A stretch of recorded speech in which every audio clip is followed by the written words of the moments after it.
আসসালামু আলাইকুম। আপনারা কেমন আছেন? ভালো আছেন? আমি ভালো আছি আলহামদুলিল্লাহ।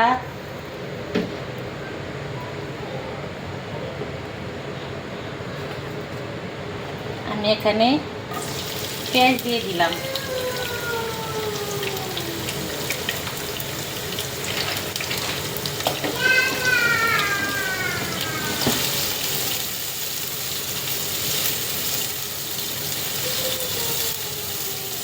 এটা দিয়ে আরেকটা তরকারি রান্না করছি, সেই জন্য এটা একটু হলুদ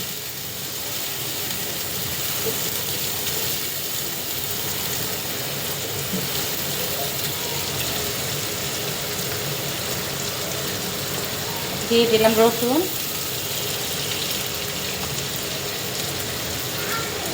দিয়ে দিলাম।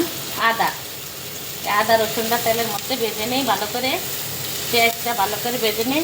তারপরে কি করি, আমার সাথেই থাকেন আপনারা।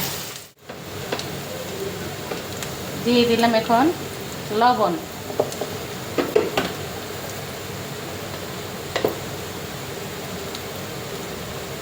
হলুদ, মরিচ,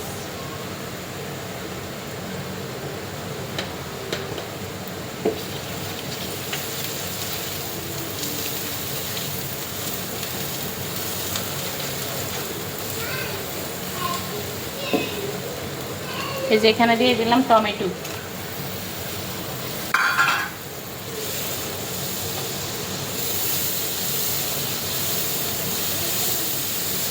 এখন এই টমেটোর যে পানিটা আছে গায়ের, ওই টমেটোটাই এখানে ভালো করে ভাজা হোক, তারপরে মশলা পরে দিব আমি।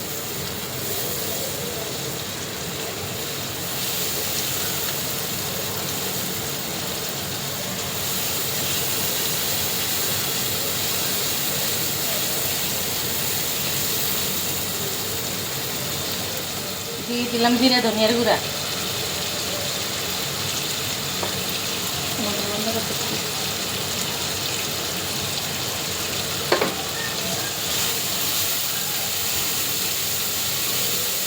মশলাটা এভাবে ভেজে নিলাম।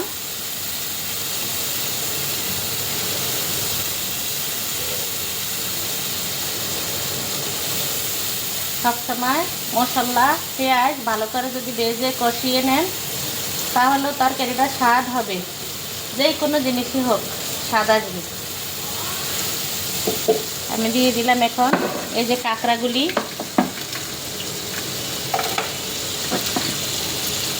এটার ইয়েটা শক্ত, এই জন্য এটা কাটি না, রাস্তায় থাক। এর নিলাম সামুদ্রিক কাঁকড়া, অল্প করে রান্না করলাম। 6টা কাঁকড়া তরকারিটা রেখে দিছি।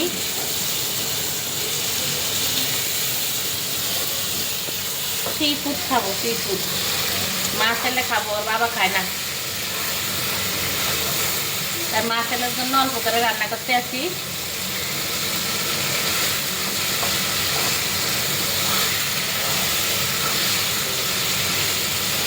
আজকে ভেজে রান্না করি না, এইভাবে কষিয়ে রান্না করি। হোটেলে এভাবে কষিয়ে রান্না করেছি। আমি এটার সাথে একটু সয়া সস দিলাম। সয়া সসও লবণ আছে, সেজন্য প্রথম লবণের পরিমাণ কম দিলাম। এখানে দিব সস, আর দিব না, যেন একটু মিষ্টি মিষ্টি গ্রেভিটা যেন সুন্দর হয়।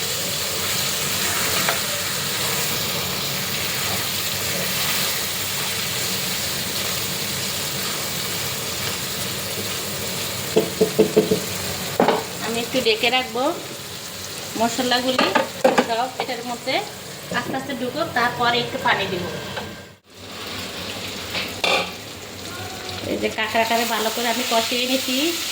হোটেলের হলারা কাঁকড়া রান্না করে কাঁকড়ার ভিতর থেকে একটা জাজ আসে, আর আমি এই পাওগুলি একটু পুঁতা দিয়ে ছেঁচে নিছি, যে কোনো হাতুড়ি দিয়ে।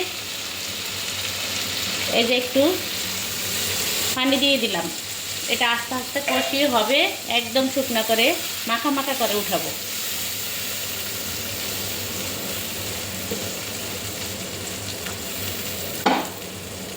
এটা আস্তে আস্তে হোক। যখন হয় আপনাদের আমি দেখাবো লাস্ট ফিনিশিং পর্যন্ত। এই যে একটু ম্যাগি মশলা দিয়ে দিলাম,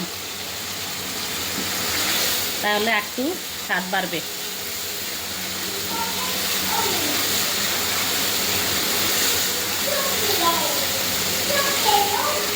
হাতের পোড়া জায়গায় তাপ লাগলে কেমন লাগে, এই যে এই আঙ্গুল হাতের পোড়া জায়গায় এটাও লাগবে, তাপ লাগলে বহুত কষ্ট লাগে।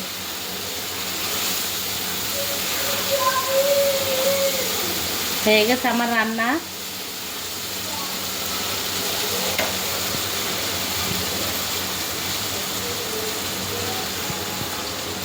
সবাই চলে আসেন সি ফুড খেতে।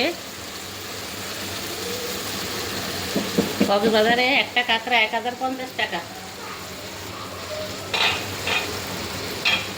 খেয়ে আসছি ওখান থেকে, কেমন হলো বলবেন। আপনারা একটি লাইক দিয়ে ভিডিওটি দেখবেন। গুড, ইউটিউব মামায় এই কাঁকড়ার রেসিপি দেখে ভাইরাল করে দিব আমাকে, বুঝেছ? সবাই ভিডিওটি দেখবেন, সবাই লাইক কমেন্ট শেয়ার সাবস্ক্রাইব করে পাশে থাকবেন, সবাই সবাইকে সাপোর্ট করবেন। ভালো থাকবেন, সুস্থ থাকবেন। আল্লাহ হাফেজ।